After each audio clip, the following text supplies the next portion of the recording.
for our talk, what we want to do today is to take Ken Lam's very complex way of dealing with images and image-text relations, as we have them also on the billboard outside that some of you maybe have seen already, some of you maybe have been at the opening. So, but we want to use this as a starting point for a broader discussion or a more broader perspective on image politics in a more generic way, but we will start throughout the whole talk from very concrete images, going on from concrete images. And we want to talk about the function of images in processes that are somehow guided by a socio-political agenda. So the title of the talk that we chose Subtly Destabilizing the Position of, is inspired by a quote or phrase of Ken Lam, who said with regard to his mirror installations that he suggests to destabilize the position of the viewer. So what we did is we added one word in the beginning, so this subtly, because I think this is an interesting thought, how to be a critic or how to produce critical or political images that still keep a type of a subtle tone and still are able to destabilize certain structures of power, structures of hierarchies, for example. But then what we did also was to skip one word in the ending, so we skipped the position of the viewer and we put 3 dots there. Which you see on this slide there also. So to say that those 3 dots are maybe now to be filled by us, by the discussion on the panel, but maybe also on the discussion with the audience. So to fill or to put their other positions that can be destabilized in a way.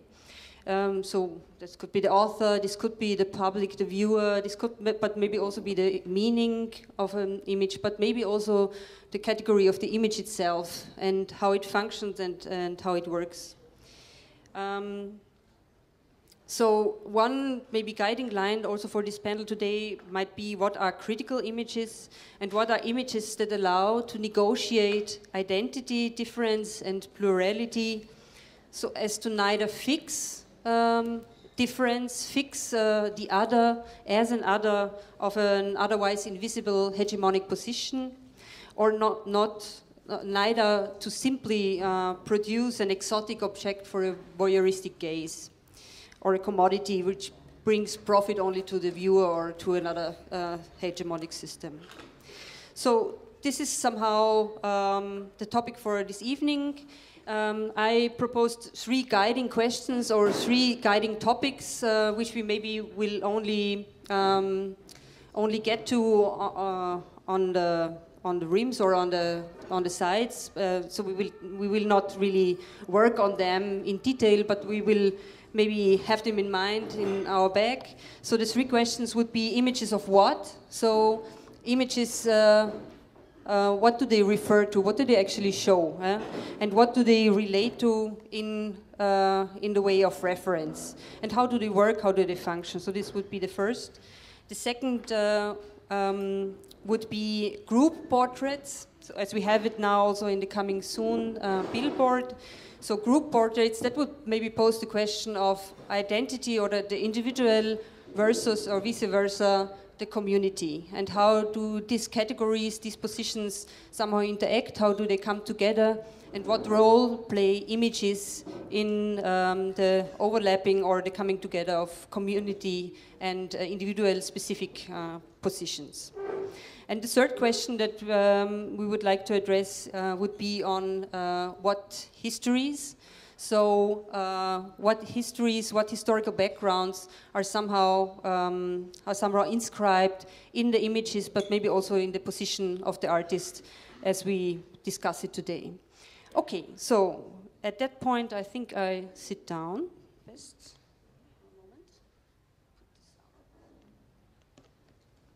Yeah, maybe just to shortly introduce my 3 guests, my 3 guests. To my side, I'm sitting Tal Adler. Hello, I'm very happy that you joined the podium because we only very shortly or arranged that you can come.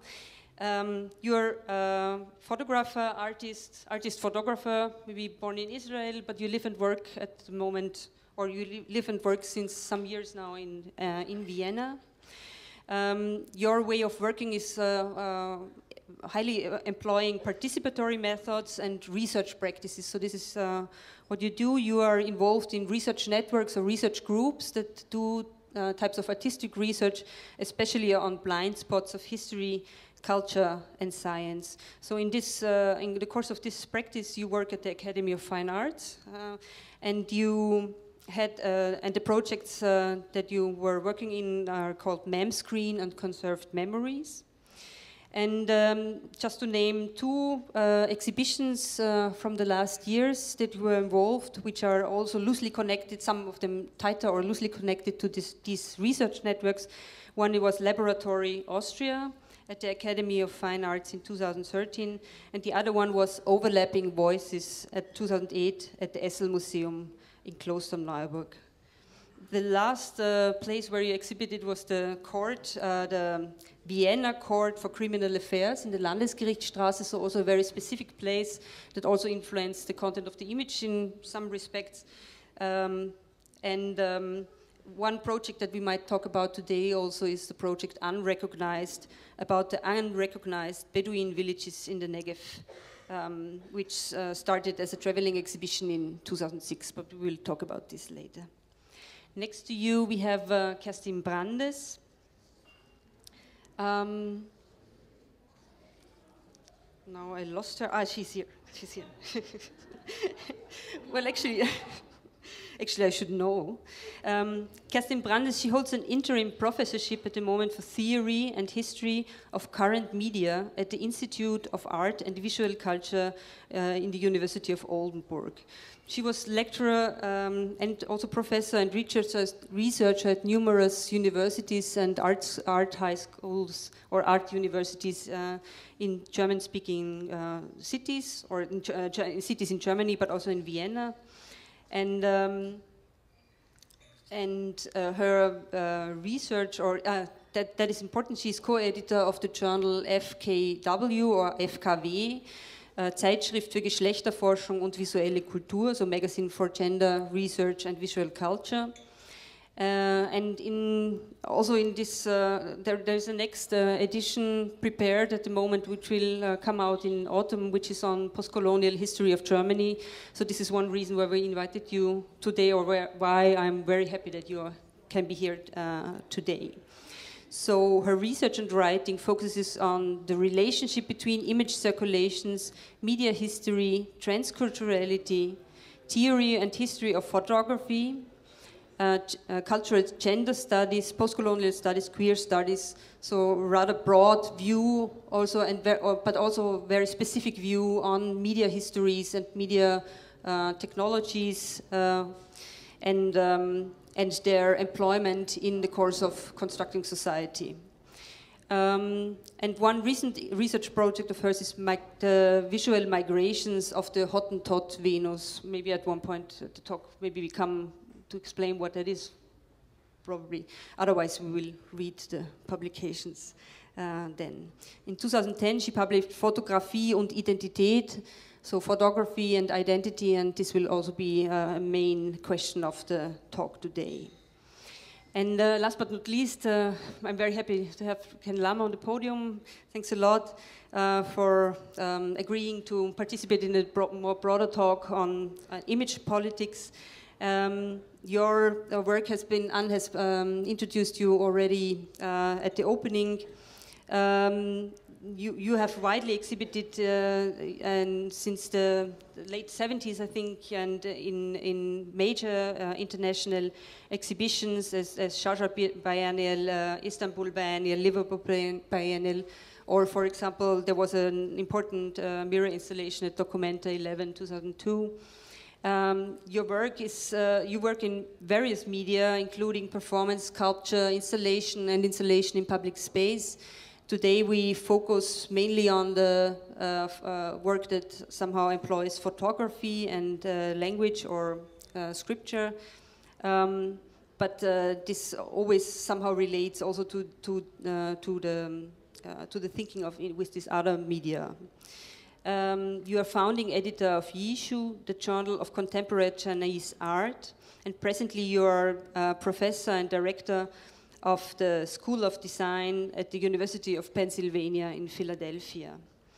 Maybe just to point to other involvements, apart from participating as an artist in exhibitions, you were project advisor for the Short Century, for the exhibition The Short Century, Independence and Liberation Movements in Africa, and the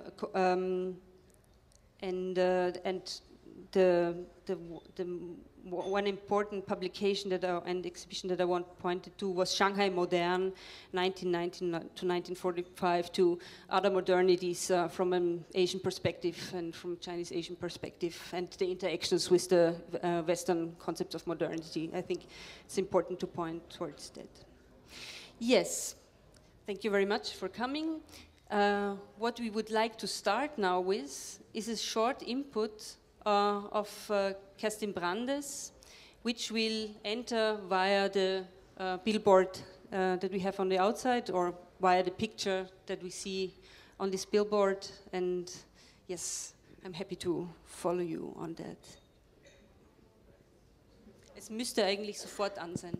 Ja. Is it on? Yeah, can you all hear me? Yes. Thank you. Yes, thank you very much, Andrea. Thank you very much for inviting me. I'm happy to be here, and I'm very happy that I was asked to make some thoughts, give some ideas about Ken Lam's image, which the longer I look at it, the more intriguing it gets, and this is something I would like to share with you for my input. What I thought I would like to do is to give you some ideas of what this image does to me, and because since I like the method of close reading, and this is something I want to do now, and I hope you can see the image. Could you put the PowerPoint on? We try and yes. So coming soon. What is given to be seen? At first glance, coming soon appears as an advertising billboard.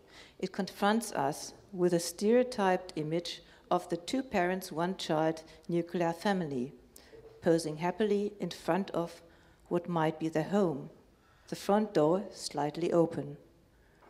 It is a laconic image of the middle-class, multicultural family, and by signifying cultural diversity as normal, the family image in turn is represented as ideal and stable, no matter who the respective performers are. Well, this is not completely true, because the dominant notion of family is based on the concept of heteronormativity, that is the conflation of gender binarity and heterosexuality as the social norm, which here is not called into question at all. Man and woman, husband and wife, father and mother, he looks Asian, she very European, closely connected, one arm put around each other, the other arm placed protectively on the child's, the daughter's shoulders. They form a triangle, a fixed formation, a unity, inseparably belonging together, sending teeth-revealing smiles towards the camera, and thus to the viewers, to us. A second glance, though, might call this spontaneous reading into question. Does the smile really indicate happiness and contentedness, or does it rather signify an aggressive assertion of happiness, contentedness, and normality? Is the familial formation really a pleasure, or is it coercive? And the parent's gesture towards their only child, is it really protective, or is it, in fact, possessive?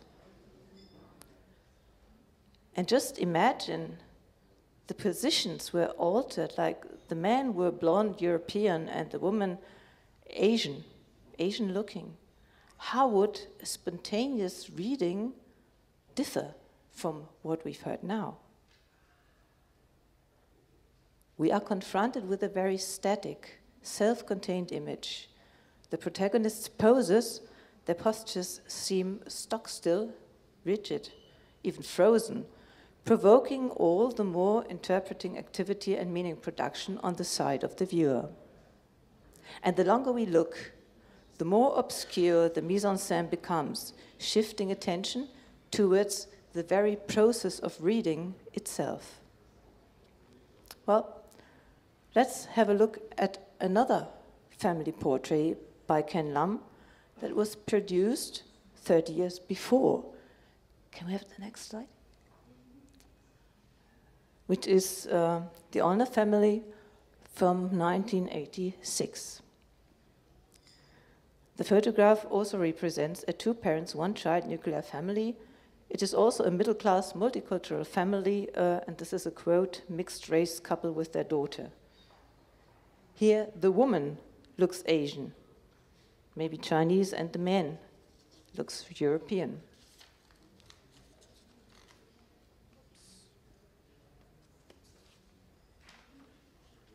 In its aesthetics and arrangement, the image quotes typical studio photography.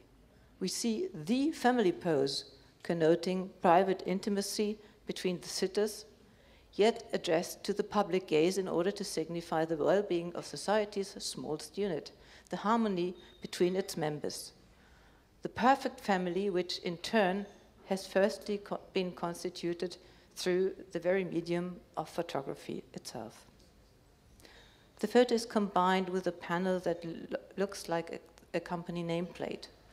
Adler, as a company name, indicates the Adler family, the nuclear, multicultural, and heteronormative family, as an economic unit structured along the lines of the patriarchal order. Can we have the next one? Well, and comparing those two, compared with the Coming Soon family, the Adler family's posing seems quite relaxed, their smile somehow easy. Both families are signified as multiculti, yet the Adlers appear more homogeneous, maybe, because they all seem to be more or less dark-haired, and an ethnicizing perception of their facial features does not necessarily obtrude in the they're more or less dark-haired, and an ethnicizing perception of their facial features does not necessarily obtrude in the first place. The cultural diversity of the Coming Soon family is clearly made visible by their members' outward appearance. The Asianness of the male protagonist is identified particularly in contrast to the stereotype of the blonde-haired white Northern European woman, which the female figure fulfills.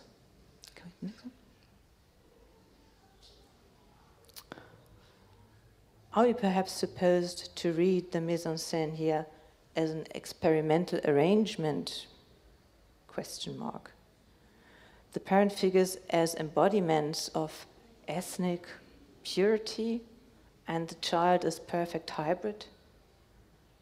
This thought should leave us at least uncomfortable, insofar as the equating of cultural belonging and physiognomic features is deeply intertwined with racist theories of the 19th century, which unfortunately, in one way or another, still haunt us today.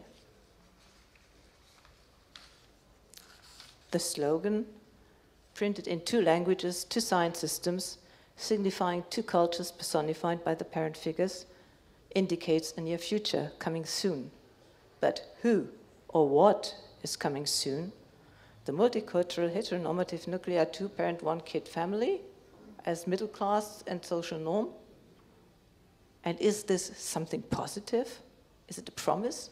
Or is it a threat? Well, both family portraits, the one from 86 and this one, both family portraits work with a reduced spectrum of colors. With the Adlers, it was white tones, red and brown, and thus the fashion colors of the time. In Coming Soon, it is rather muted colors, blue-grayish, auburn, and dusky pink, perhaps allowing to associate blue and pink as traditional boys' and girls' colors. Monochrome surfaces, we have monochrome surfaces on the one hand, and the neatly patterned shirts of mother and daughter on the other. Within the minimalized, highly stylized formal arrangements of the scene, even the flaked wall color on the right appears as a well-designed pattern rather than a flaw. The slightly twisted collar of the daughter's blouse produces a well-measured asymmetry, and the mother's blonde hair offers a sympathetic color contrast. And perhaps it is this that marks a difference to the image from the 80s. It's the absolute aesthetic cleanliness which subordinates the subjects to an overall design of, yes, of what? So, and I stop here. Thank you.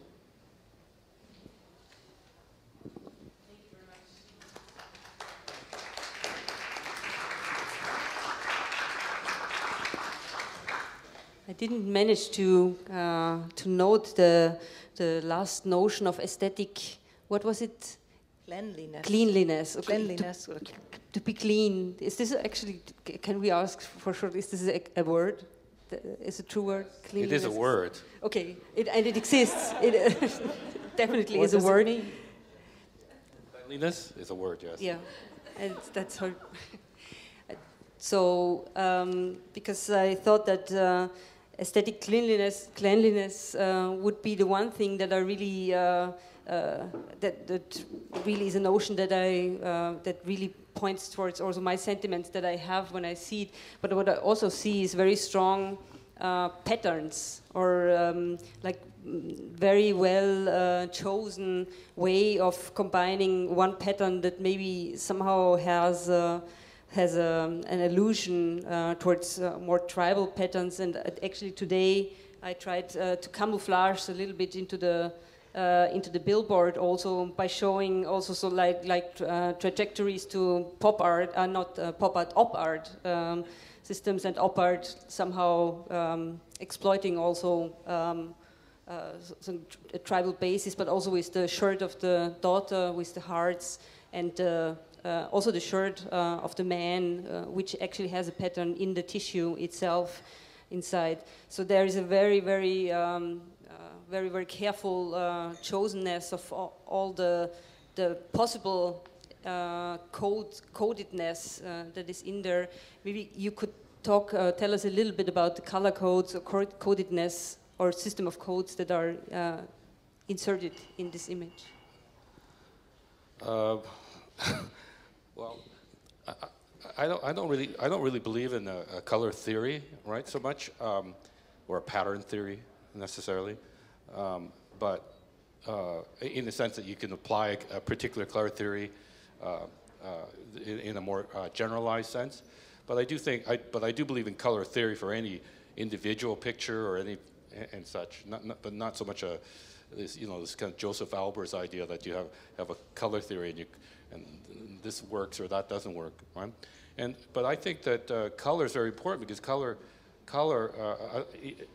the use of color theory is important because they reflect the differences in cultures, right? If you go to Japan, for example, certain types of very pastel plum colors and so on, which aren't so popular perhaps in other, we may not be so popular in other contexts. And so there's a range of colors which are, in China, it's always very saturated reds and golds and yellows, and you see that a lot. And so I have a color theory, that the range of colors is really a kind of allegory of multiculturalism. So that would be the only extent I would say. Yeah, but also in the sense that to perceive color is something that be a code system, or that is coded, that not something that simply applies naturally to a body, for example, is in this respect important. Yeah, I mean they're wearing modern garb, right? And there was a range of clothes, which I asked them to bring, right? So, some pattern, and then I just made a selection. So I don't want to over-determine it, but And I like the fact that the mother is wearing some kind of batik-like thing, the dress pattern that has some sort of association with, Asia, right, Indonesia or something like that, and so on. But people should know that they're not really. I mean, they're from 3 different families, right? They're not related at all, right? The father's not the father, the mother's not the mother, the daughter's not the daughter, right? So. So how did?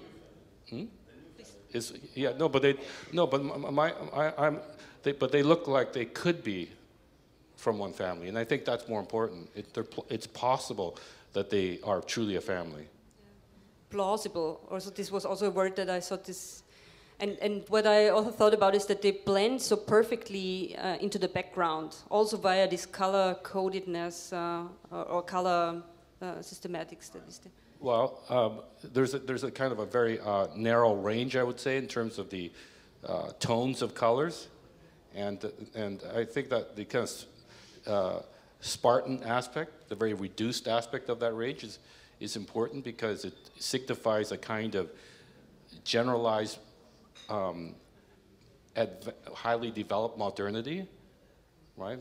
Where it's very tasteful in terms of a certain color range and patterns. If it was like garish or grotesque in terms of the shirts and so on, then you read it a different way. You read it more in terms of maybe class, a certain type, another type of class, right? This way, it's like the travelers, the people who have great mobility to travel, and so they dress like they to signify that they do have mobility.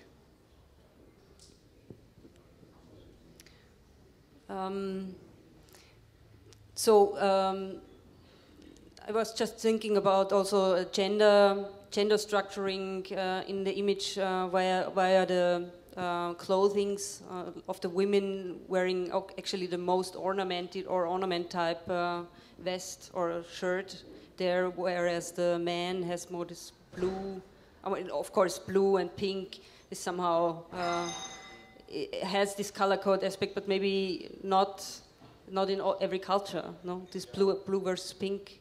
Yeah, no, but I think I wasn't even so interested in that aspect with respect to your question. I was more interested in conveying a kind of highly modern class of people with great mobility, that they have the privilege, right? The circumstance that allows them to be mobile, and so they look very comfortable in a kind of casual but kind of executive and nicely dressed but not overdone attire. So this is what I was interested in kind of depicting, right? This family that has this kind of privilege, because they're not working class, clearly, right? They may not be wealthy, but they certainly don't look working class, and they look quite comfortable, and they also look quite comfortable in whatever circumstance they would be in, right? And the reason why they are comfortable in different circumstances is precisely because they have the privilege of mobility. But still, here they blend so perfectly to one spot. They blend in this actually background, which where there is a story to be told about. No, the background is actually in Beijing, where it was exhibited or shown. Someone would have known what this brick wall refers to. Maybe you could talk just a little bit on this. Sure. This was actually originally done in Beijing in a hutong. A hutong is a very traditional working class neighborhood of a very specific type of architecture, built with gray brick masonry. So that gray is very distinctive, and but it's become under a lot of pressure by redevelopment, because a lot of expats, non-Chinese expats living in Beijing, are buying up all these hutongs, so that whereby a hutong might, each unit might be quite small to reside in. Now and 5 or 6 hutong rooms would be homes for 4 or 5 families. Now you have upwardly mobile middle-class people moving in, and non-Chinese moving in, and wealthier Chinese moving in because of being so close to the Forbidden City. It's right so close to the center of the city, and they are tearing down all the hutongs, right? And not so much tearing down, they're retrofitting it so that they, whereas it used to hold 6 or 7 families, it's now 8 or 9 rooms for 1 family, and so on. So it was, and all around Beijing is constant transformation, and you see, you know, the sign coming soon everywhere, right? So it was in that kind of context. And then when I was approached to do something here, I thought, you know, that's also here too. Vienna's also growing, and I see coming soon signs here as well.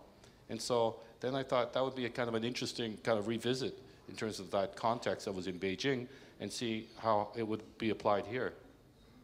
Maybe another important information is that it was shown there in the shop window of a gallery space, but which is in the Hutong Quarter, and which actually also points to these processes of gentrification, of actually moving in, the art moving in first, and then the following capital to really... But I think in the Viennese context, there'd be obviously shifts in terms of the signifiers at play.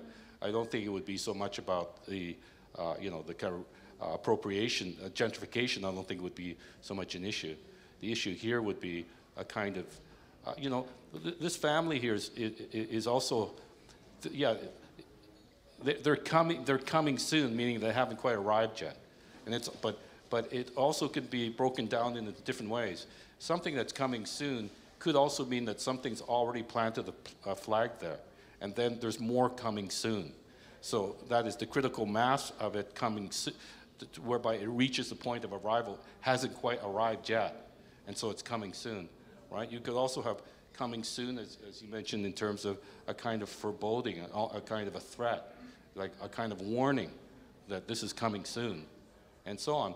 And thirdly, I think it's important to consider the voice of coming soon. Who, you know, when we see coming soon in terms of immobilien, right, the real estate developments, then it's generally the voice of the developer, right, the voice of whomever, or the voice of the movie producers, production house. And who is developing the family. Right, Okay. and who's the voice in this case, coming soon, right? And also you have the Chinese, which in Chinese is actually, if you translate it literally, it actually says the future comes, or the future is arriving, right? I mean, if you translate it word for word literally, right? So, and then who is that for, and so on. So I'm trying to open up a lot of questions around this idea of a nuclear family that seems quite happy, and but also, of course, render it somewhat distinct from more familiar advertising coda. So I would say let's maybe go over to a work of Tal Adler at the next. But what I would like to take here is maybe that we have an icon actually that suggests a lot of stability on the visual level, maybe. Yeah, like this cleanliness, this fixedness on one impression. Also with the brick wall in behind, there's not much space to move in the image, but still somehow we heard about the context and about the people depicted, that they might represent a class that is able to move, able to have mobility. And the quarter where this is positioned is in total transformation. So maybe the question would be, on what level is in this image this transformation contained? Yeah? Where does it stick to? And so maybe we... And the other thing that we could take with us is the high artificiality, maybe, of the construction of the image. So with this in mind, I would like to go over to a project of Tal Adler, which is not perfectly shown here, no? This is not very nice to see. Even this is not ideal, so maybe we go also to the PDF immediately. So to have it here, we see it better. Like, yeah, like to move here. Tal, maybe it should be on actually, and we are supposed to talk very like in this way into the microphone. It's not on. Yeah. It is. So maybe Tal, how would you, I mean, this is also my combination of images that I actually choose this image to come after coming soon and to put it into contrast. What do you think of this relation that I make here? Yeah, that's why I started to smile or to laugh, because I thought so much for subtle color, get the full saturation of the Middle East to our face. But yeah, I mean, I was thinking also about the first question that you raised, this subtly destabilizing the position of, and I would also like maybe to refer to that. So this image is a part of a project, a complicated, multifaceted project, which was a traveling exhibition, and a program of many, many lectures, events, meetings, network of relationships, and so on. And it's a complicated situation, so I can't really go into it, but in a few words, it works together and deals with the situation of certain communities in the southern part of Israel, in the Negev, the desert part of Israel. And they are citizens of the state. They are Arab, Muslim, and Bedouin. And we're talking about roughly a community of 180,000 people, where half of them are living in villages that, due to conflicting land claims between them and the state, are not recognized by the state. They lack a lot of basic infrastructures and services, municipalities, and so on. When you were asking about references, I thought that maybe this image, first of all, refers to this specific family, and the stories are always connected. In this project, the stories are always connected with the images, and they travel with them anywhere. So even if they appear as one image, they always appear with the text. But the image also refers to a kind of a look or a gaze, because I chose this more or less panoramic aspect ratio for this project, because I thought about the way Europeans, when they went to Palestine or to the Orient and to other places, when they looked and when they, I mean, I refer to the history of panoramic photography and this kind of romantic looking at nature and what is in the nature. And also when the European pioneers, Zionists, came to Palestine and looked at the place, they saw it as a kind of this panoramic, romantic image that either the place was empty or the inhabitants of the place were part of the landscape, like in this. And this is why I wanted to challenge this kind of gaze with everything I employ in the project, including the format and the genre that I choose. This specific image, I mean, each image was done during a long process of communicating and negotiating with the different communities whom I met during these 3 years or 4 years of work. And I opened up the creative process, so it should be that it will be participatory. So we discussed long about the stories from each village, which are the issues that we would like to bring. And this image talks about some of the health aspects of not having services, but having other health risking infrastructure built on top of the village and so on. It's too complicated. You said the image talks about this, but actually the text talks about it, no? Yeah, yes. Because maybe I just wanted to emphasize it once more, because maybe people haven't heard it. So it's the rule or the obligation is when those images are to be shown, they have to go with the text, at least with part of the text that you produced, you wrote. Yes, I mean, the reason is basically it's quite simple, that when when I wanted to engage with this story, this story of extreme deprivation and racism and problematic state policies and so on. Of course, when you just have a very brief look at colonialism and Orientalism, you realize that one of the main aspects, one of the main problems were the problems of relationships. They were relationships of exploiting and power. And the first thing I knew that what I have to do is first of all, not to replicate these relationships, and this is why the first thing was to ask permission and to ask the representatives of the communities in the Negev whether they think there is a place for such a project. Because if we're talking about whose story and who represents what, whose story are we telling? So first of all, I asked them if there is a need to tell a story, and then who tells the story, and whether they would think that it makes sense that we work together on telling the stories. Because the problem was that basically the state or politics employs different kind of narratives which are also Orientalist and exotic in order to continue certain kinds of deprivation. So if we talk about the Bedouin, so there is this concept that they are in migration, they don't really own the land, and they live in tents and so on, all these exotic notions.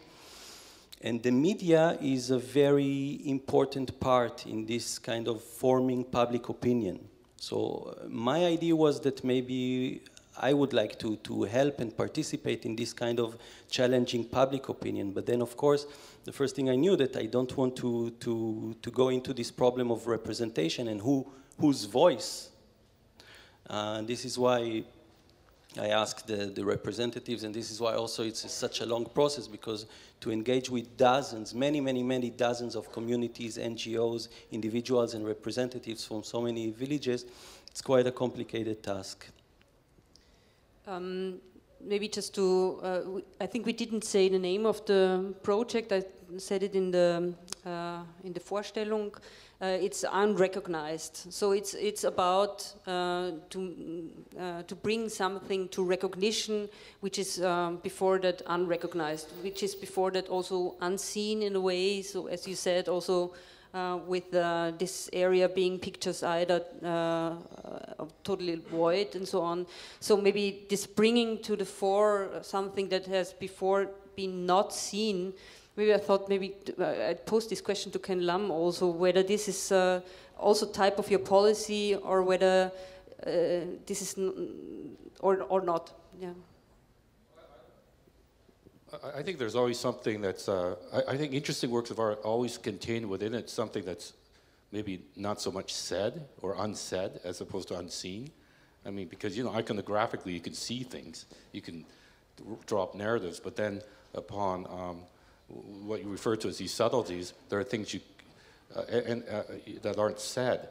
And I think that's the kind of great advantage of art, is that because art is so kind of, it's an activity that's very next to impossible to define even, it allows for, it serves its function as expressing something which isn't said and may not even be all that much there, right? And yet you sense it's there. So that's where I would agree with you. But on the level, maybe one question would be whether at one stage a thing is not seen or not said, then an artist makes it visible or sayable. So maybe the interesting process would also be that afterwards it's still not visible and it's still not said yet, but it's more like on the way of being said, because somehow one could say that there is a problem also of visibility. Visibility is not, as a political tool, one couldn't say that it is only a good instrument. It's not simply good to be visible. As for example, yeah, please. No, it isn't. Yes, I mean, to be visible is important, but visibility is not neutral. Visibility is structured somehow, and so what's how people, some people don't want to become visible because it wouldn't do them any good. So, and the question is like subjects to, to use a bit theoretical vocabulary, subjects that are categorized as other. What's their chance to become visible and not simultaneously be recategorized as other? So how can you escape a state of being other and become visible? So, and this is a core problem, and this is to do with this is a question of representation, and this is a question of the politics of representation, and how can you subvert like the normative imagery and the normative positioning of the gaze towards images, to its pictures, to subvert that. And I think this is because I like Ken Lam's work so much, because I think what I tried to do when I did this short reading here is that the longer you look at the image, the more ideas you get, the more what I said, the looking itself becomes actually the point of the focus of what is going on. So how do I get from one meaning to another? So what kind of associations do I get, and where do they come from? So this is actually a questioning of our cultural imagery that we all have like in our heads, and this is something we have to work on. A comment. I find this work by Tal very interesting because it evokes for me Gayatri Spivak's famous essay on Does a Subaltern Speak, right, which was really about whether subaltern have a voice, right? Can they, and so on, and so the question in terms of Tal's work here is, does the people that don't exist in language, right? Because it's being kind of, the language is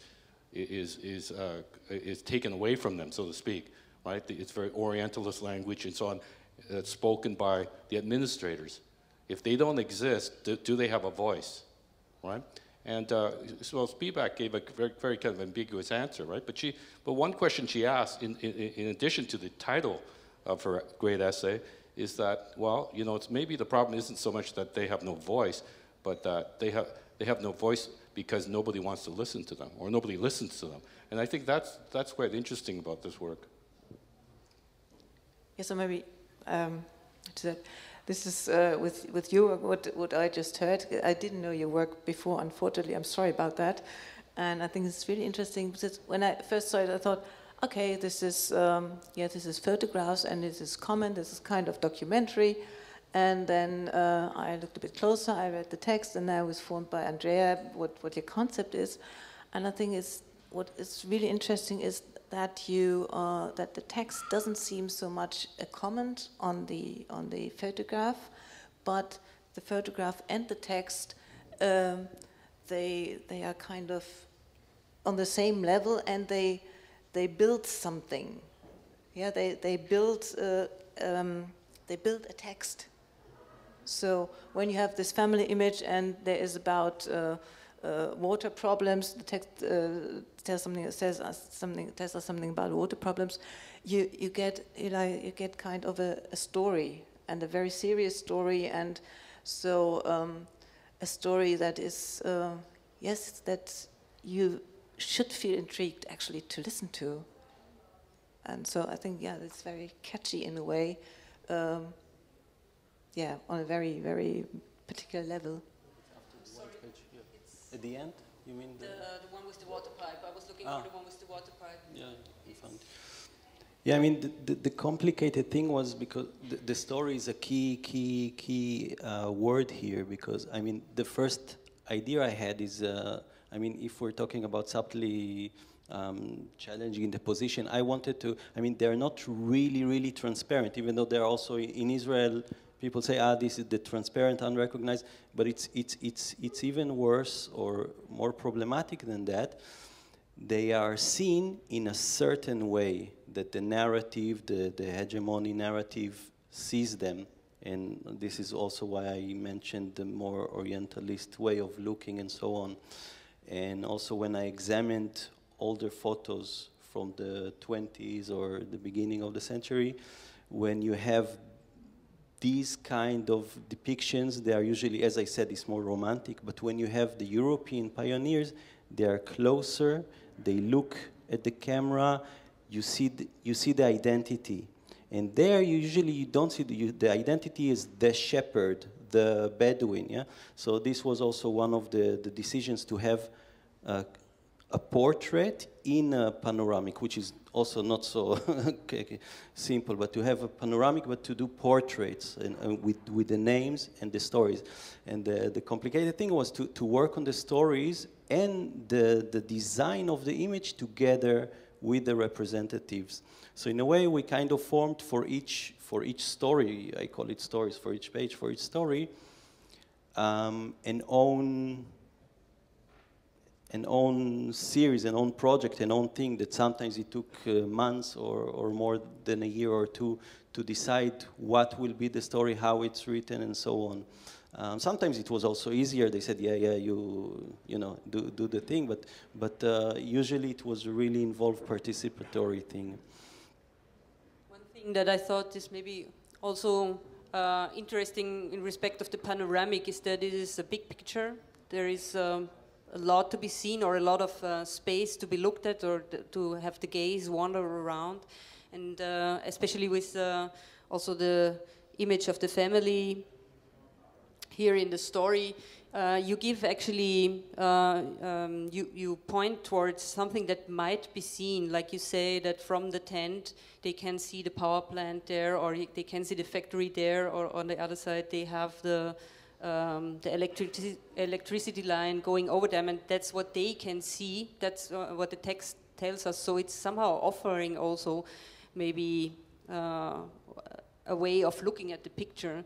And what I thought then was maybe that maybe one could question the reception, the type of reception that your images and also can your work maybe proposes to a viewer who maybe then is not a viewer anymore but a reader.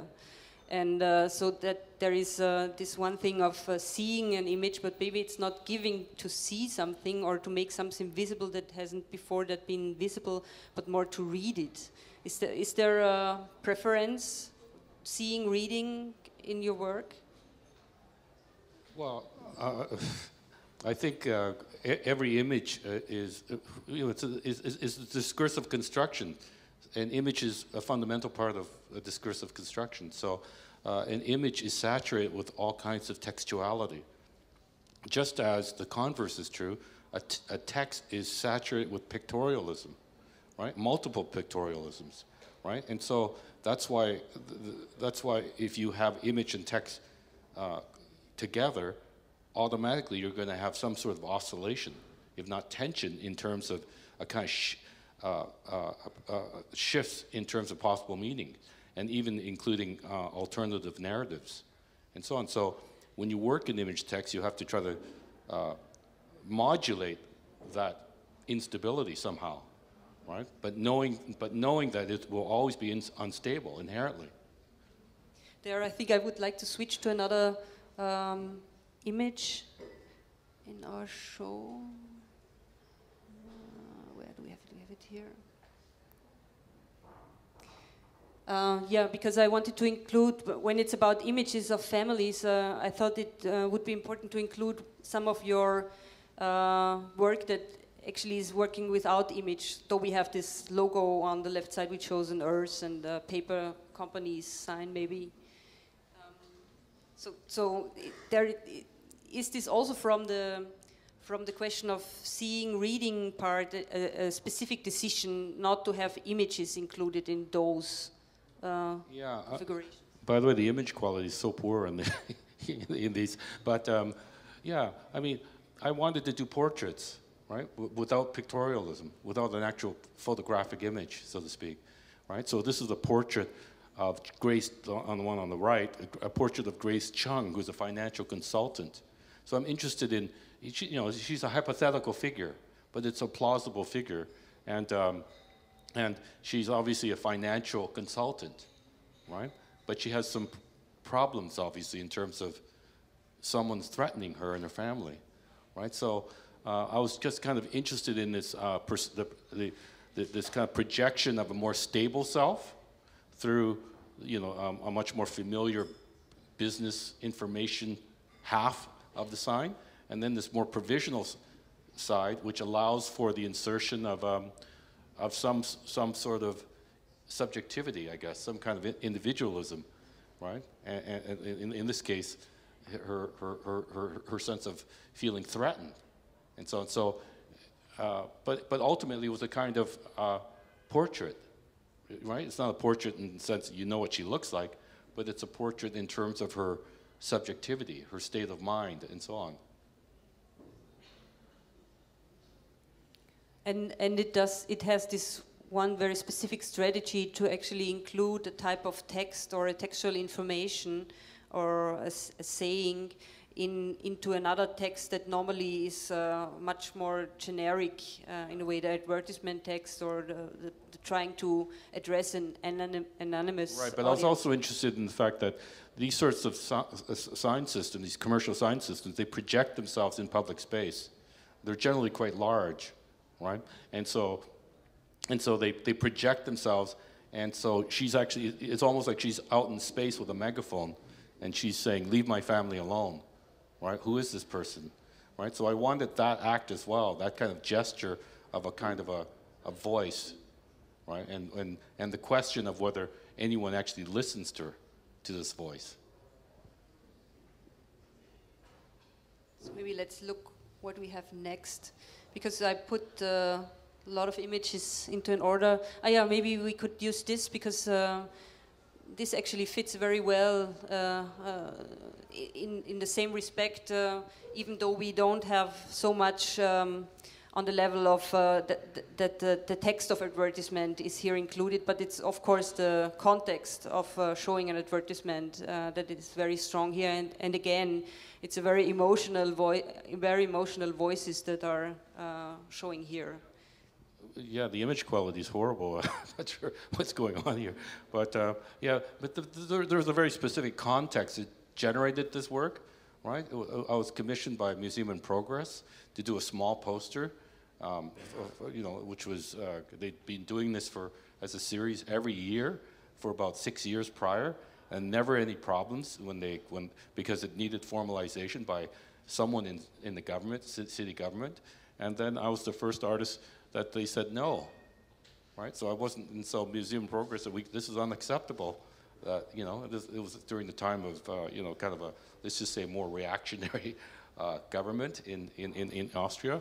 And so then the League of Human Rights and the Museum of Progress and the Kunsthalle there at that time said, we'll loan you the side of our building to redo the poster. It was only one poster initially, and the poster was the second one, right? I never feel like home here, and then, but because the wall was so long, I had to invent five other ones, and so, right?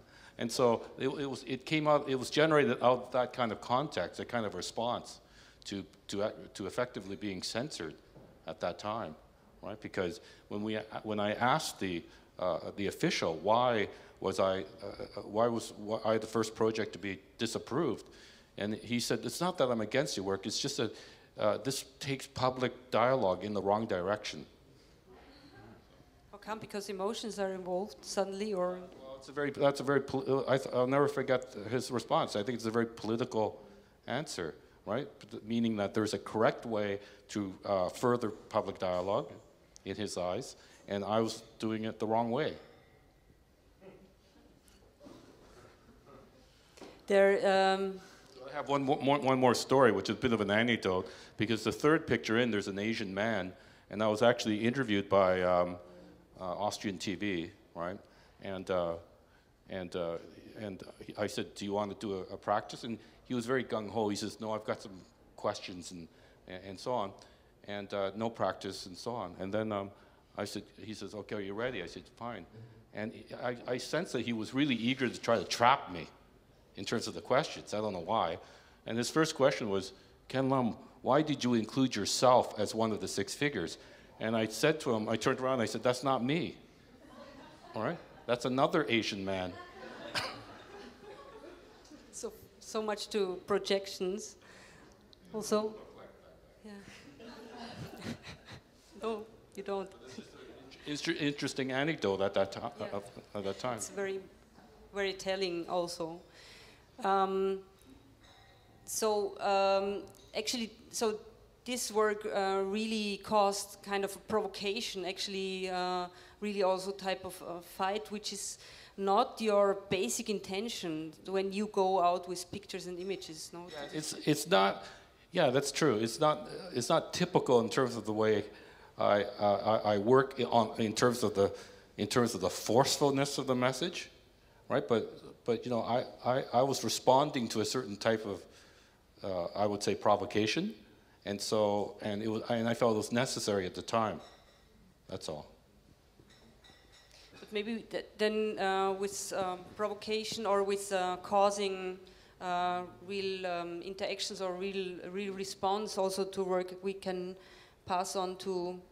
I would like to pass on this work here of Utah. Maybe you can tell us a little bit about it.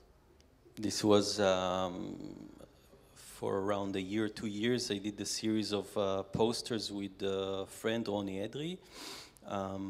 They were printed as posters, like 1,000 or 2,000 copies each. And during Friday nights, where the how do you call it, the city police was not working, we would just cover the whole city with these posters.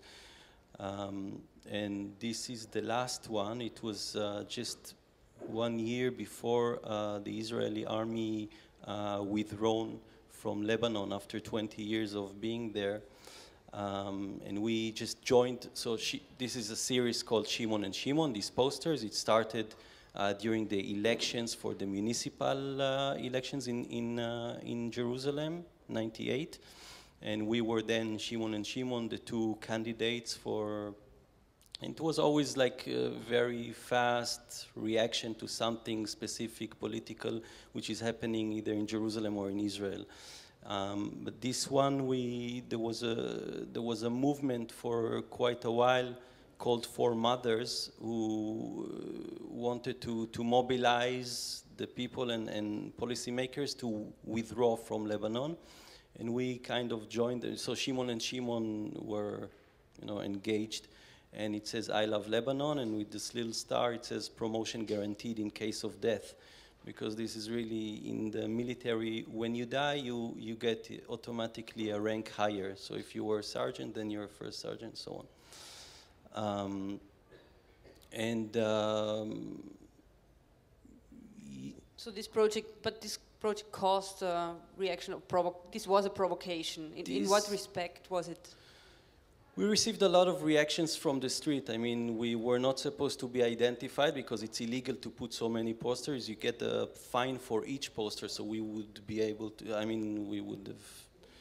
we would had to pay thousands, but we had, people knew us. We had a lot of reactions.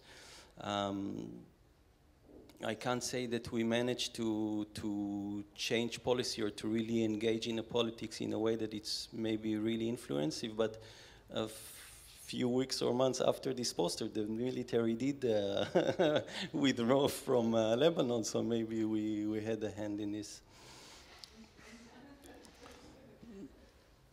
But it did. The first poster, people really didn't know how to. It's not here. It's this election, the municipal election. People in the beginning, they didn't really know if these are real candidates or not. It was kind of funny and a bit stupid, but it was also very critical. We said there was something like, "We are also racist and liars and corrupt and but there are two of us. So this was our unique selling point. We are running as two losers for the, it was also these two losers, 2 zeros running for election. So some people really did think that it's a real, and this is why it later went on. I did other projects dealing with the election and the media language and like dynamics of election campaigns, both municipal and national.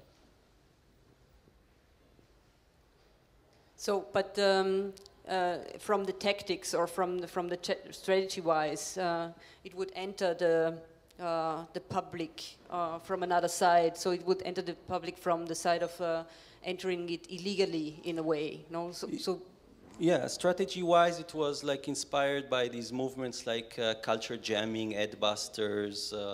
I think we kind of pioneered this in Israel in this way, even though it's a bit after.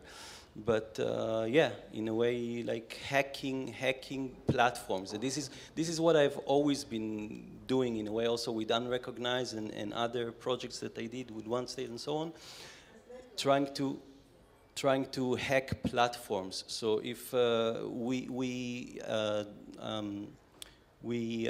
see these big poster, platforms in the city as legitimate posters for artistic and political manifestation, we claim them, we hack them, and we send our own message. Also, when there was a huge demonstration of students, maybe the largest in the history of the state, and they were fans. I mean, the organizations who were mobilizing the students, they were fans of Shimon and Shimon, so they asked us to please donate one poster, like to make a poster for this demonstration. Then our poster, what you see here on the left, was actually not criticizing the prime minister or the finance minister who they targeted all the time. We were actually criticizing the majority of the students who were waiting at home for these few activists to finish, their strike and to get some, like a discount, and actually most of them went for a holiday in Sinai. So we did this postcard, 100% support, and we were like greetings from Hawaii and from the students who stayed at home and so on. So we were always trying to criticize also our position, to have the criticism in a way that can really hack both platforms and public opinion. I think I would like to go on to to one more sign in public space that somehow can construct or trigger devotion or to build up an alliance with it. Though it's not a type of portrait, but somehow this also made a community relate to it. No, this design that we see there. Hello. This is a work that was done in 2010 in my home city of Vancouver.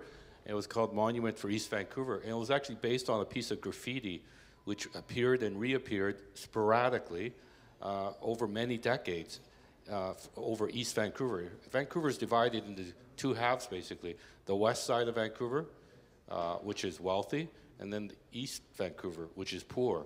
I'm from East Vancouver, right? And by the way, I don't say it because I take pride in growing up poor, right? So people always say, "Oh, your work is about pride in terms of East Vancouver," and I say, "I'd much rather have grown up on the west side of Vancouver." I always say that. It's like, would it be much easier, much better to grow up wealthier than poor, and so on. And so my idea was, what was strange was that you'd see this graffiti, but there was no kind of formal recognition of it. And so what I did was, I always thought, well, that lent itself to a kind of a formalization through permanence. And so this sign is about, it's about 17 meters high, right, in a very, very kind of ugly part of East Vancouver, but very busy. It's very visible from many parts. It's visible to both sides? No, it's only on one side. Okay. It's facing downtown, and it's facing the west. it's at the border of the east and it's facing the west, right? And so I was interested in this, not to kind of affirm East Vancouver, which is, I mean, that's part of it, right? But also to say, what does it mean to be East Van and so on. So it's very kind of localized work. I mean, the city itself is a very expensive city, Vancouver, right? The cheapest house in Vancouver is probably like, in US dollars, about $1.5 million for a house, small house, right? And so, and that's, and because there's so many people moving there, it's become a kind of like Monte Carlo, to be honest, that type of city. There's a lot of people buying up homes in East Vancouver because they were cheaper, right? Even though it's $1.5 million, right? And so, but the west side would be $3 million, right? And so, what does it mean, East Vancouver, now, today? So I was asking myself that question. I mean, happily, it's become super popular as a work in terms of that question. So just to repeat it once more, so it was taking up a sign that was existing already. Right, but it only existed in graffiti form, yeah. And it didn't really look like this. Not even on T-shirts, nothing. It was always graffiti, and it didn't really look like this. Sometimes it would look very goth. The cross would have, you know, like an iron cross type of cross was very common, right? And so I changed it. That's all. I just made it. I made it a little bit more like a Christian cross, right? And a lot of people said to me, you know, a lot of people said, well, they don't like it because it's about Christianity, right? And then people who are my friends would defend me by saying, oh, it's not a Christian cross, it's a Roman cross. And I would say, of course it's a Christian cross. And then they say, well, how could you say that? You're not Christian. I said, no, but I'm an artist. I can borrow the pathos of Christ for my work, right? I mean, it's not like, you know, I'm an artist, right? The pathos of Christ is a really, no, but it's I'm not Christian, but it's a fantastic story, right? And so on. So that gives it a kind of empathy. So why I thought that it is important to include this East Van sign here is when it's about pictures and identity, so that from this we can conclude that it's not about only showing or picturing an identity, but actually to use pictures to form an identity or to organize processes of identifying with a sign. Oh, yeah, no, I mean, it's quite amazing because right now it's turned into a kind of an industry. People are printing T-shirts of it. Now we have T-shirts. Yeah, and so on. I don't license it or anything. Anyone can do anything to it. And student protests start there, right? So people who are the marches of the poor start there or end up there, right? It's always funny, right? So people are writing me saying, oh, we're going to do this, and your picture will be included in it because we want to do a protest against the government, and we'd like to end up here. I say, fine, go ahead. Yeah. So maybe this is not a work of art anymore. It's indeed, it has turned into a monument. It's not just the title, it is a monument. Is it what it is? Well, that's what's interesting about it. I think you're right. It's at some point it's grown into something else independent of me, and I didn't anticipate the response to it and the affiliation that people have in terms of its consumption, right? It's really something else now. But still, maybe we could go over to this idea of using images and signs to organize something around them, or to organize processes also of building a community. Or at least to build a sign of a community. And I would like to go immediately to freiwillige Teilnahme there and to show the Alpenverein. Where do we have it? Must have been there already. Yeah, we have it here, and it's totally poor in image. Okay. And this one I don't have ready, I'm sorry. It's a little bit embarrassing. So maybe we can try to describe it, or to restage it somehow. I can say whatever I want and you will believe me because you can't really see it. It's even better than what it is. This is one of the projects. I mean, I'm working at the Art Academy here in Vienna on a few artistic research funded projects. It's funded by the Austrian Science Fund. And my projects here are dealing with the politics of history and memory in Austria from a few different angles. And this project, together with my colleague Karin Schneider, we are looking and engaging with many different groups from Austrian civil society. So here and in Germany you have this Vereine Gesellschaft. You have every citizen is member of at least 2 or 3 Vereine associations. And I mean, it started because I thought when I first got here and started experiencing the place and thinking about the National Socialist history, recent history of Austria and Vienna, I even noticed that even my colleagues who are very much immersed in this kind of activities around it, even they, when they talk about it, it seems they say, when the Nazis came here and during this Nazi... So I always had a feeling as if it's a kind of a foreign thing, like a spaceship, a Nazi spaceship landed here in Vienna for a few years, did something, and then they kind of left. And then this was the starting point to see how also different organizations in civil society see this history and also the more extended history, because these associations here in Austria are always usually very, very proud of their history. You see that most of them have websites and they do publications once in a while, and they always have this section history, and there it's really, really interesting to see what kind of history is displayed and how and what is not displayed and so on, and what kind of narrative. So this is when we are researching how history is written, rewritten, represented, then it's really interesting.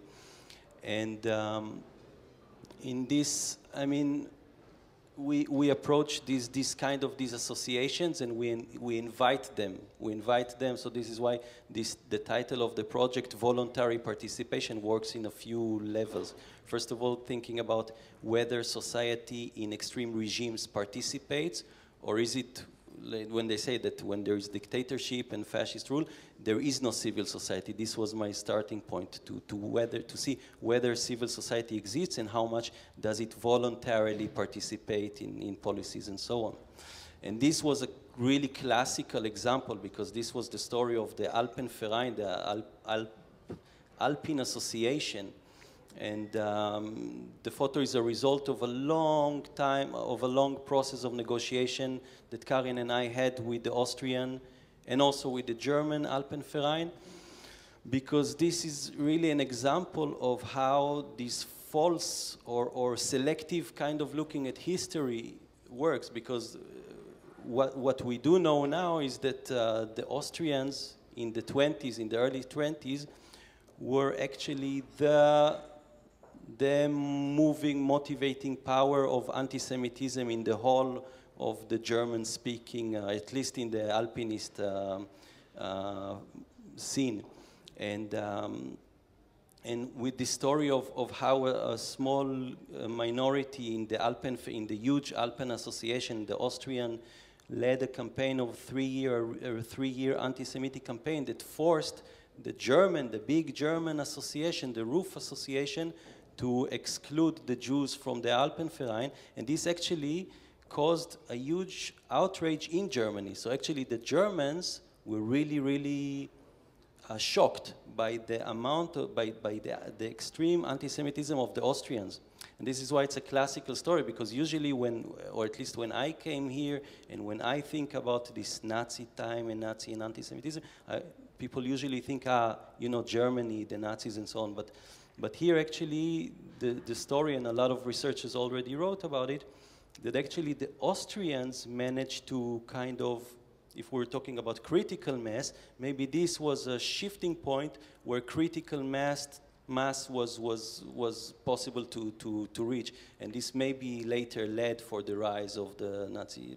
So actually I made a kind of a working, a play scenario with the Austrian and the German Alpenverein, and we had a workshop, a 3-day workshop up in the mountains in a very specific hut that is connected to the story of exclusion of the Jews. It's complicated stories, but we made a kind of a what-if scenario. What if the Alpenverein, the German Alpenverein, would have sustained this campaign and would have risked the split between the German and the Austrian Alpenverein. So it was also... So what we see, what we don't see in this heap of stones that we have there is two groups of people with quite a distance between them.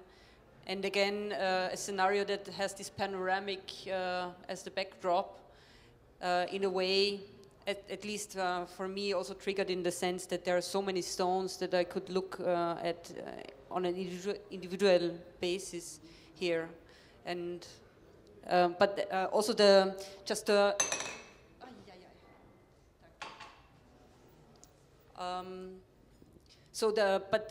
point is that the arrangement of the people in the picture is not your invention. It is something that comes from the interaction with the groups. No, it was actually my invention. It was my provocation. It was so there was a workshop, and then we also, there were some lectures about this history of the split and the complicated story. But then I said, okay, look, this is what I'm doing. This is the project. You already know about it because we discussed it for 2 years or so before.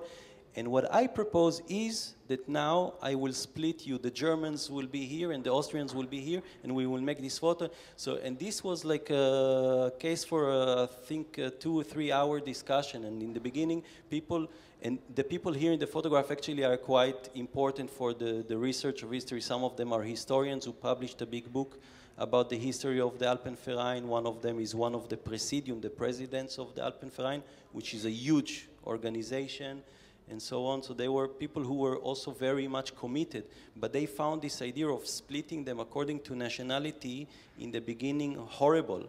They really had a hard time understanding, and this was the interesting thing, this workshop, that we discussed the idea and we discussed the circumstances, and we discussed this kind of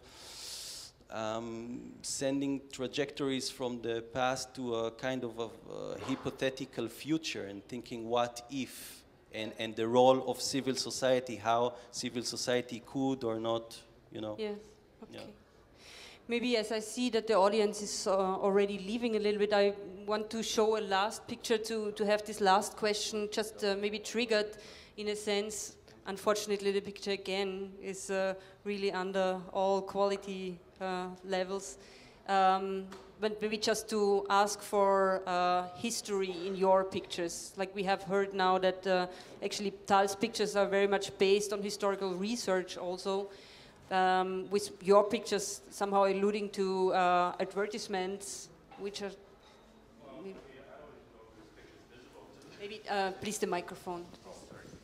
I'm not even sure whether the picture is visible and the projector is so bad, but I will say generally that many of my works, and not most of them, generate out of just an experience with the social dimension.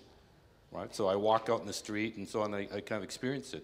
Mounties and Indians, which this work is called, is actually premised on a well-known postcard, which is actually still the #1 selling postcard in Canada. Right, it called Mounties and Indians, and it's the postcard has 2 red-coated Mounties in traditional Mountie outfits, and they are standing among a group of Indians who are wearing feathers and leather headdresses, right, and war paint, right, and so of course it's ludicrous because it's also not true. Those would, first of all, those are not coastal Indians, and they're more like in the South in terms of America, not so much in Canada, and so, but that's what tourists want. And they want this kind of Karl May idea of cowboys and Indians, and so all I did was redo the picture. So that I showed Indian people as modern people that are still alive, not some kind of museum relic, right? And so that's all I did. It became quite controversial immediately. I don't know why, but. So actually, it's working not only on in this respect colonial history, but more on the on the picture history of an image. Well, yeah, it worked on that. But what I was interested in was I said to I'm interested in asking questions of ontology, right? Such as, for me as a Canadian, I asked myself, well, what would really represent a state? I mean, a state is really complicated, right? And I think Tal is asking, what is Israel? And I'm asking, what is Canada, right? And I think one way to get at an answer, it's never a complete answer, is to say, well, what is the symbol of Canada in terms of the most elevated sense, right? In terms of a person, say. And I thought, well, yeah, the Royal Canadian Mounted Police. That's probably the highest symbol of the state in terms of a personage. And then what would be the opposite? That is the person that's the most oppressed. And then I said, that's the Indian. So I was interested in this as a portrait of Canada. Okay, I would say let's go over to a short discussion with the public at this point, and I will give Tal, I will give your microphone to the public, but you can use mine, and I give it to Anne. So maybe let's see. Are there any questions to the panel? Or comments, replies. Maybe we should look for a better picture so that we all could talk about something.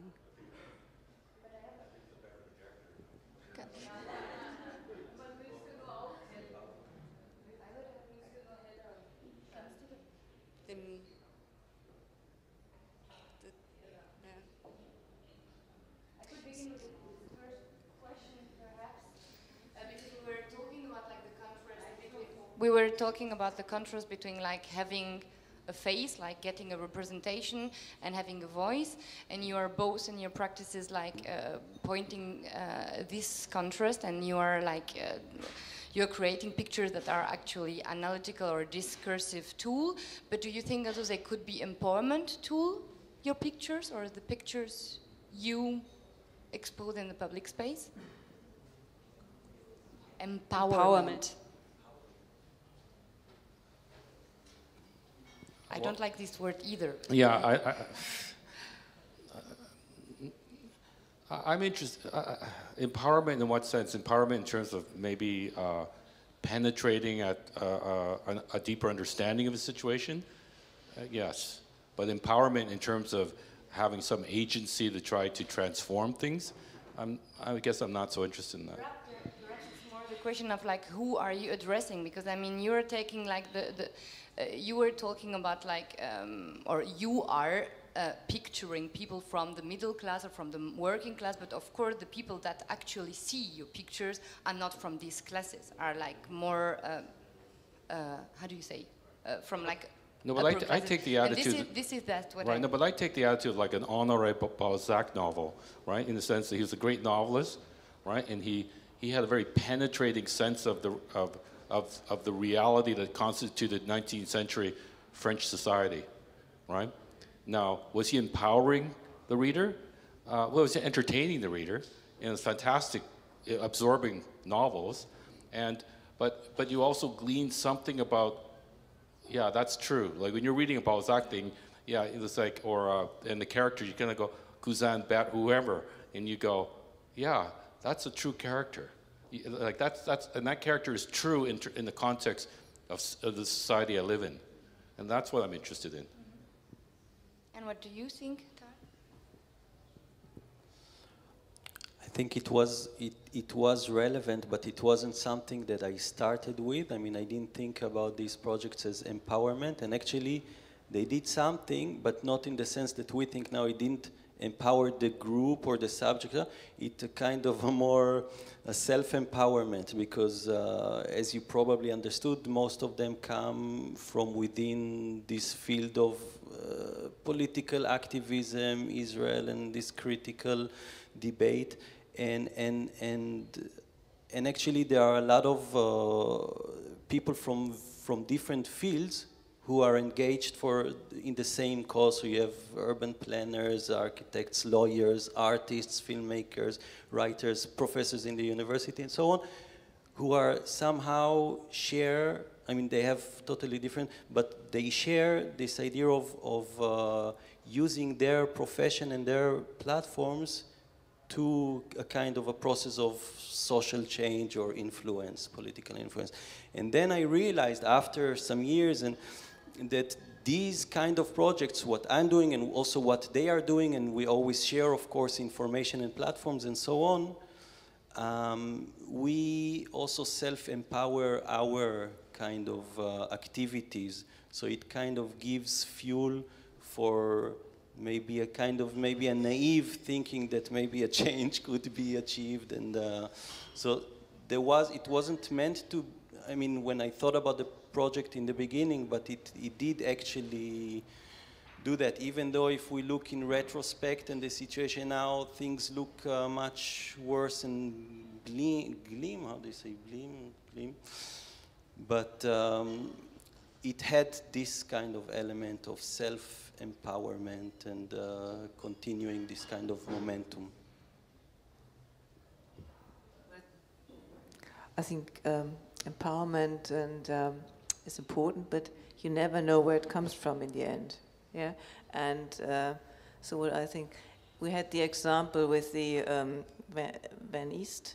Yeah, so that was a work of art that turned into something else, and it's something empowering. Yeah, so this is, but it is not anymore what it was when it was first made. Yeah, and so. Images, when you said it's self-empowerment, I think this is something very important. What does the work, when I produce artwork, what does it mean for me? When I produce theory work, what does it mean for me? And what are the options I have to share it and to let images, to let text, whatever, circulate and be discussed. But as soon as I start doing that, it's beyond my control. And I think this is a very important point. And this is where other forces, whatever they are, or whoever they are, can step in. And change happens all the time. And whether the change is really a change or the repetition of the same old thing, this is something you can only see retrospectively. And for example, we have the coming soon billboard outside. This is something, when I was here this afternoon and I looked at it, I thought, yeah, well, okay, it's from both sides, okay, and from one side, there's the traffic, you can see it from the car just passing by, you can't stop and look at it. And from the other side, there are the traffic lights, so people in cars have actually a chance to stop and briefly look at it, and pedestrians can do what they want. But the point is, so how do they, how is this piece perceived? And it's after the fact, basically. So it's on the subconscious level, we never know what actually happens there. So we can't say anything about the impact this piece of art will have. And I think this is the intriguing point about it. So I thought maybe just to add one more comment of me is, especially when looking at the Schnitzel Company poster that we have here, so that it's maybe not about empowering the people that are represented or pictured in the pictures, but it's more about loosening up some categorical, some categories that are at stake when it comes to picturing workers of fast food companies, or when it comes to naming them, to understanding what names they might have, what the ideas, whether they might be lucky in their job or not, and how to picture work. And so it's more about losing something, loosening. Well, I think in a way this work I did also in Vienna, called Schnitzel Company, was about empowerment in a funny way. I've told this story many times. And this was done for basically I'm not sure what you call it in English, but it would be the employment office for Austria, right? And there's a kind of Arbeiterkammer. Right, workers' chamber. Okay, for Austria. And so there's a wall around there, a fencing, and I was invited to fill this wall, this fencing, I should say. And again, I happened to be the 7th person. There had been 6 artists before me that did it every year. And then I noticed that once it was, because I had the advantage of looking at what they had done. And I realized it was divided into basically 2 categories of treatment, of labor. One was work as drudgery, toil, hard work, and so on. And the other one was the worker as heroic, noble, and so on. And I thought, but that leaves out a big chunk in the middle. And so I knew I didn't want to do either. So I created a fake company called Schnitzel Company, a fast food company. And there's like 12 of these pictures of workers of the month, right? And what was interesting was the response from the art world was a little bit critical, because they would say, why are you making fun of these people, right? Why are you making fun of, and I'd say, I'm not making fun of them. And they'd say, of course you are, because nobody wants to be a worker of the month, right? And I said that you obviously never worked in a fast food place, all right? But I have. I flipped burgers at Burger Chef as a kid, and I wanted to be worker of the month, right? So my point was that if you're in that situation, right, you want to be worker of the month, but that doesn't mean that you want that as your life, and that doesn't mean that the company is not exploiting you by underpaying you. I'm not saying that. I'm just saying it's very complicated, that in that kind of situation, you're proud to have your picture in the front of you're proud to be the manager of the supermarket, for example, right? I notice that here in supermarkets, often they have the manager right at the very beginning, right? You're proud of that, right? And so does that mean that he's happy in his job? Well, I don't know, does that mean that he's not exploited in his job? No, I'm not saying that. I'm just saying that I'm just asking for some sort of recognition of the specific social economy of each individual has to negotiate in life. Maybe are there questions or comments? Mr. Lam, I have a question for you. Have you always been taken, when you haven't been famous, have you been taken seriously? Not from common people, especially in the art world, from directors or curators? Sorry, I don't follow the question. Sorry, have you, when curators or directors or whatever in the art scene looked at your work, have they taken it as a serious artwork? When you were younger?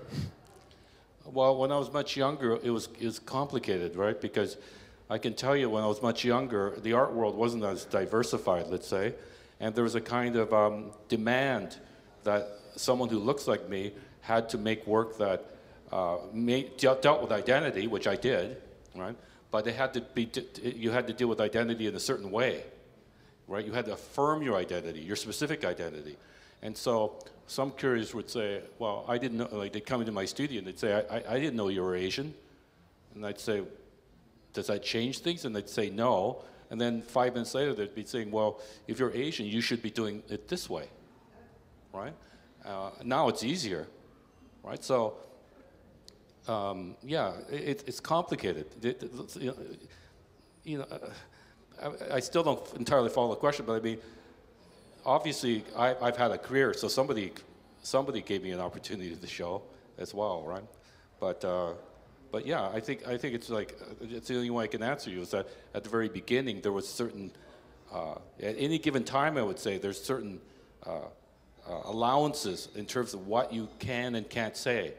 And that's contingent on who you are, what you look like, what gender you are, and so all those other factors, right? And if you look at artists like Wilfredo Lam or Avner Chandra or Francis de Souza, all these artists of color who were working, or Fujita, who were working, decades ago, and the difficulties they had, like Avner Chandra trying to do paintings that because he's South Asian and trying to be like a kind of a modernist painter in the London scene in the 1960s, 50s and 60s, and then having critics say it doesn't look Indian enough, right? And then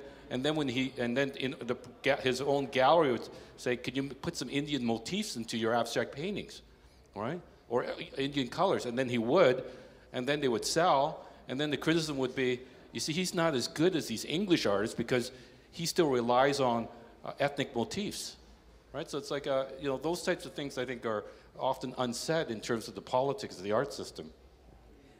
But I think this is exactly the paradox of visibility we've talked about before. That on the one hand, it's the white male heterosexual artist who is like the center of art and art history. He is the genius, and then we had with the new social movements of the '60s, we had like a number of